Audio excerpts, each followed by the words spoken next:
All right. Good morning, friends. January 24th, 2025. Dawn is breaking over this beautiful slice of this big, beautiful world. I'm not usually up this early, but I wanted to get up early this morning because 2 years ago today, a very unremarkable day brought a very remarkable evening that, for a short time, turned my life upside down and permanently turned my head upside down.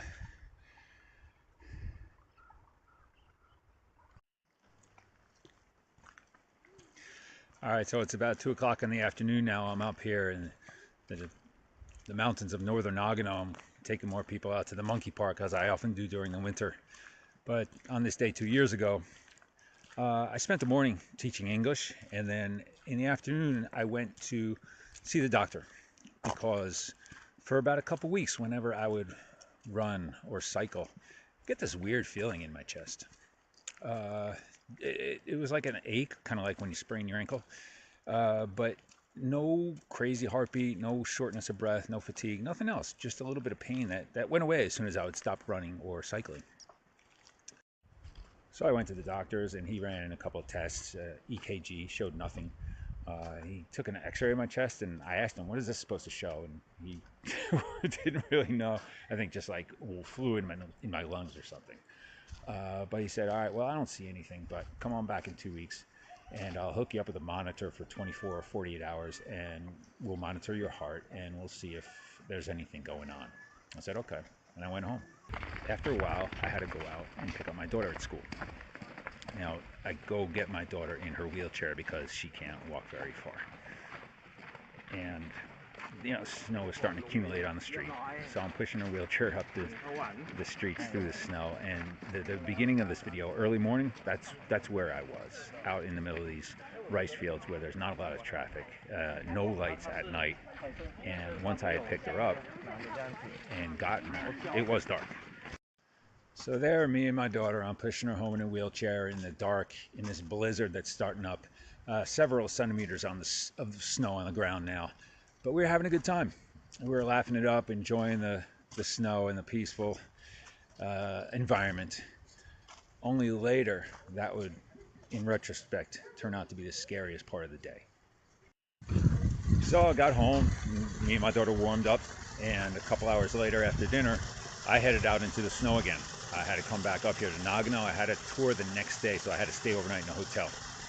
And it was still snowing hard. It was cold, it was like 8 below Celsius. And I was heading down the street towards the train station. And I remember walking down this main street. Ahead of me in the distance is the train station. And in between me and the train station are all these traffic lights, red and green. So it was that scene, that image of the blizzard falling out of the black sky, red and green traffic lights up ahead, the lights of the street and the cars. That's the last thing I remember before the world went black. Now, when you wake up in the morning and you didn't know you were asleep while you were asleep, but when you wake up, you've been asleep and you know that some time has passed. That's the feeling I had when suddenly I woke up in what I thought was a hospital room. I knew I was in a bed. I looked to the side and saw some metal cabinets. I heard some voices, and I knew that I had passed out, blacked out. I knew some time had passed. Next thing I remember after that was opening my eyes, looking up and seeing my wife's face. She's looking down on me. I'm flat on my back in a gurney. She's smiling, and I figured everything was all right. What I learned later is that I had been in the operating room and they had put a stent in my heart because a whole lot had happened while I was blacked out. What had happened was that pain in my chest that I had been getting was due to my heart not getting enough blood because one of the blood vessels in my heart had become constricted. And finally, I got to the point where my heart just didn't get enough blood, wasn't getting enough oxygen, and just gave out. So what had happened was basically my heart had stopped and I collapsed, went down on the sidewalk, and I was laying on the sidewalk in a blizzard at night. But for the good graciousness of a few strangers, I was a goner. All right, we're back here at downtown Matsumoto. This is a street that leads down to the station. This is where I was walking that night 2 years ago. I came from the other end of the street, up that way. At the end is a park. It's pitch black. And beyond that park are a bunch of streets I walked down. They're also pitch black. If I'd gone down there, forget it. There's no one around. But I was here, walking down this street with the lights and the cars, looking at all the traffic lights leading down to the station, watching the snowfall. And that's the last thing I remember seeing before I went down. It was right around here. Some guy in a car saw me go down, thought enough to stop and call an ambulance, just because he thought I might need it.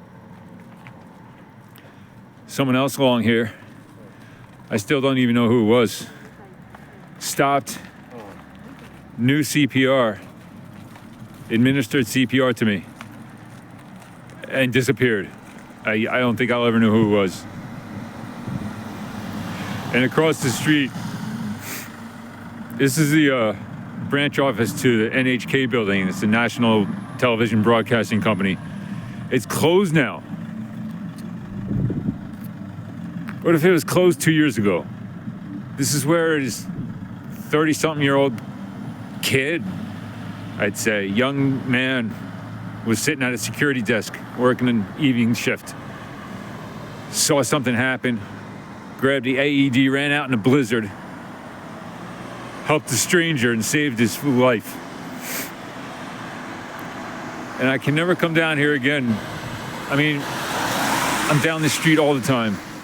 And I will never be able to come down the street again without thinking about that day, that night. Thinking about those people, those strangers who saved my life.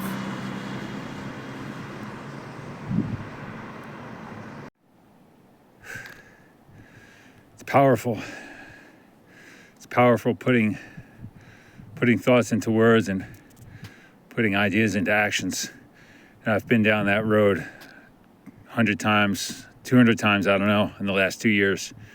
And I can't pass by that spot without thinking about that night. I mean, a day doesn't go by that I don't think about what happened that night. But, just now, reliving it all out loud, explaining it all, putting it all into words again, talking about how that guy stopped, called an ambulance. How about that? I keep calling him a kid because he just looks so young. Ran out into the snow with an AED and shocked my heart back to life. I had to explain all that twice because the first time I just lost it. Just like when I tracked down those guys and went out to see them. Went out to see the guy who did call an ambulance. Went out to see the guy who did run out into the snow with that AED to say thank you and whatever else I could think of saying, and came face to face with those guys. I just started sobbing. I'm out here among the rice fields where I started this morning. This is out between my house and where my daughter used to go to school and where she went to school 2 years ago. And this is pretty much what it looked like when we were walking home together, minus the snow.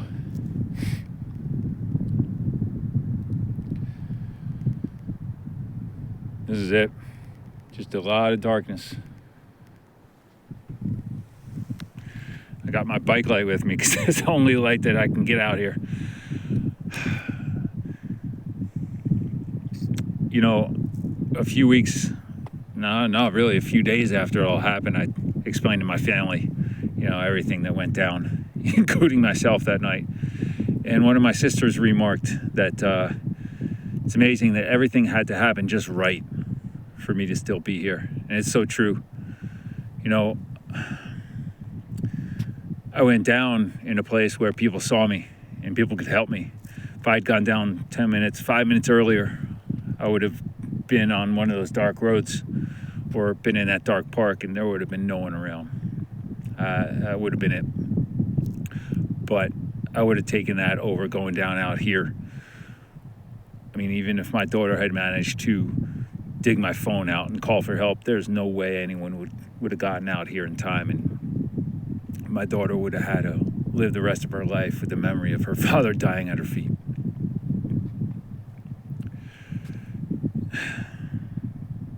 You know, people have heart attacks every day, and some people survive. So there's nothing particularly noteworthy about my story outside of how lucky I was.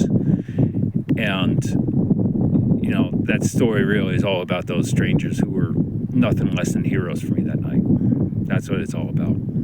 But still, I get every day, you know, I've got these thoughts in my head, and I see things so differently now. And sometimes I just don't know how to feel about it all. So words are powerful things. And I guess this is my way of trying to sort things out in my head and deal with things and move forward, you know, in the healthiest way possible. And along the way, if there's someone out there who can relate to what I'm saying, someone out there who has had a similar experience, someone who has had their own heroes, or someone who knows someone who went through something similar, and there are plenty of people out there. So if anyone can glean a little understanding, or, you know, feel like there are other people out there who can understand and who can relate, maybe that's a bonus through all this. I turned 2 years old today. Today I get to celebrate 2 years of gifted time. Time to watch my children grow up. Time to try and show my wife how much I love her. Can't see it right now, but it's a beautiful world out here.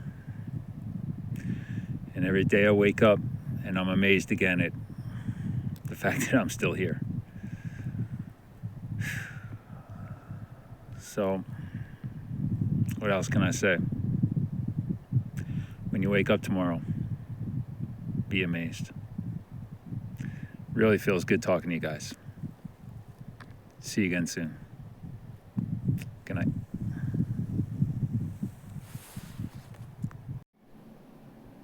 Well, that story about what happened 2 years ago is just the beginning. Because like I said, I've got a whole lot in my head now.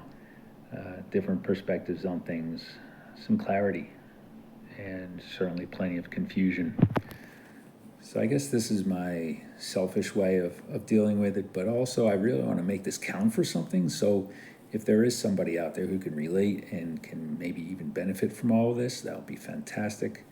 So the best way to reach those people is for anyone who sees this to drop a like, share it with people you know, share it with someone you think might want to hear this, might be able to get something out of it.